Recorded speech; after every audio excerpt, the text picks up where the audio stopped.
Dès le 16 mars, d'emblée, vous avez été confronté à la pandémie du Covid-19. Quelle a été votre première action?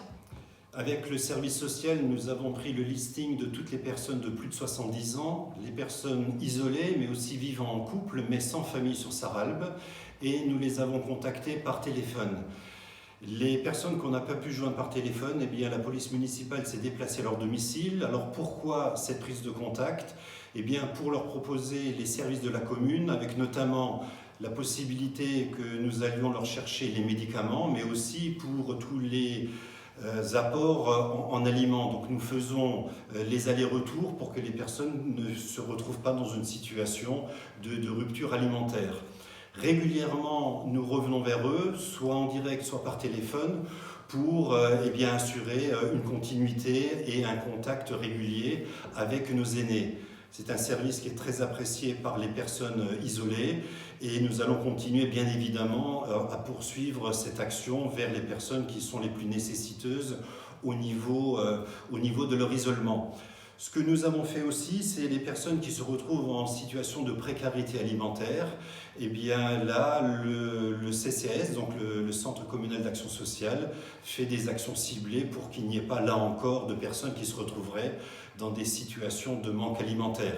Donc voilà, disons, pour le volet, j'allais dire social, personnes de plus de 70 ans, mais aussi des personnes se retrouvant en précarité alimentaire.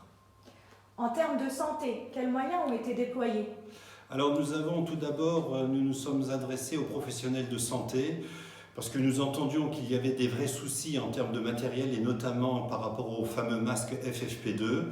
La commune a débloqué tout son stock de FFP2 en direction de l'hôpital Saint-Joseph, mais aussi en direction des médecins, infirmiers, laboratoires d'analyse pour que ces professionnels puissent travailler dans les meilleures conditions de sécurité, mais aussi pour qu'il y ait une continuité du service santé assuré sur la commune de Sarralbe.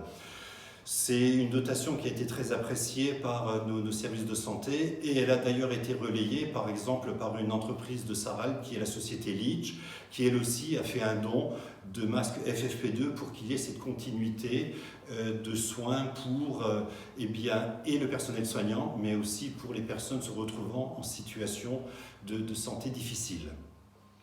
Par rapport au confinement des élèves, quelles ont été les actions menées? Alors, nous avions deux actions à mener. La première, on a vérifié qu'il y a un certain nombre d'enfants dont les parents n'avaient pas ni d'ordinateur, ni d'imprimante, ou se retrouvant parfois aussi en manque de produits pour imprimer. Les enseignants ont adressé via leur directeur les travaux que devaient réaliser ces enfants. Ils les ont adressés à la commune et puis nous on s'est proposé d'imprimer l'ensemble de ces documents et la police municipale a apporté le travail qui devait être réalisé aux enfants qui se retrouvaient vraiment en situation de grande difficulté par rapport à des soucis matériels. Donc ce lien existe, cette continuité existe pour la meilleure scolarité pour ces enfants qui se retrouvaient et ces parents qui se retrouvaient en situation difficile. Ce que nous avons fait aussi, c'est que nous avons ouvert avec l'inspecteur d'éducation nationale une classe de maternelle et une classe élémentaire pour les enfants des soignants, pour que les soignants puissent aller à leur travail et pour que ces enfants soient pris dans les meilleures conditions en compte au niveau du groupe Schumann. Donc là encore, je crois que nous assurons un réel service. Ce que je peux vous dire aussi, c'est que nous avons fait nettoyer l'ensemble de nos écoles maternelles et élémentaires par une société spécialisée pour que lors de la reprise qui, on l'attend aux environs du 11 mai, pour que là encore les meilleures conditions de sécurité soient assurées.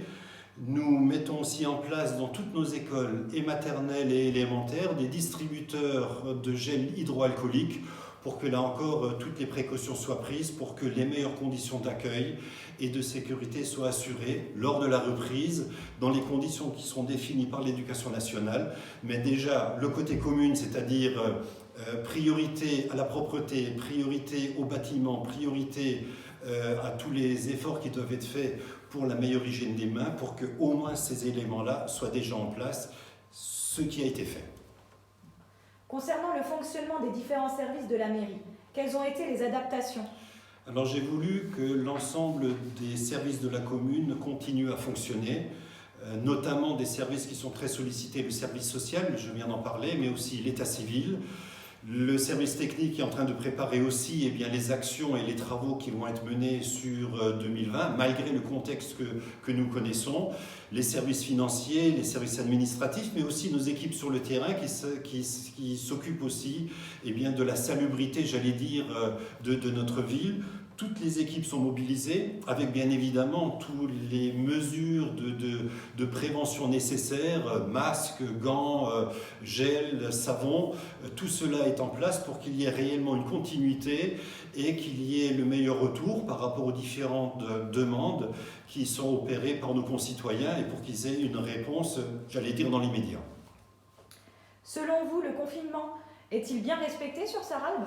Alors je crois que nos concitoyens, les jeunes mais aussi les moins jeunes, respectent au mieux ces différentes, pas contraintes, mais on est là quand même dans un engagement où tout un chacun a sa part de responsabilité pour que cette pandémie qui est quand même effrayante, qu'elle soit limitée au maximum. Et je crois que jusqu'à présent, sur Sarralbe, je ne vais pas vous dire que nous soyons protégés, mais notre population est vraiment très impliquée dans le respect de tous ces gestes dits barrières. Et je crois qu'effectivement, les choses se passent plutôt de bonne façon sur notre commune de Sarralbe.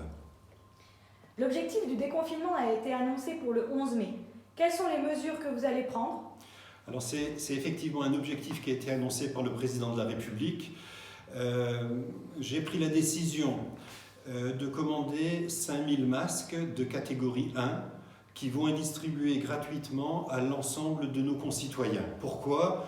Je n'allais pas attendre la veille du 11 mai pour me réveiller en disant « et maintenant qu'est-ce qu'on fait ?» J'ai pris la tâche d'une société mosellane, la société Dodo, qui il y a 10 jours a commencé à lancer une fabrication sur des normes qui sont très strictes.